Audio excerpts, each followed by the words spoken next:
ம் ம் சொல்லுமா. அகர முதல் எழுத்தெல்லாம் ஆதி பகவான் முதற்றே உலகு கற்க கசடர கற்றவை நிற்க அதற்கு தக.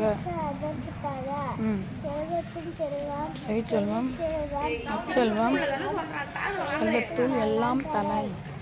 அவ்வளோதானே? ஆசைமுகம் தாத்தா பால் நிலவை பார்த்து காஞ்சோல் மூட்டு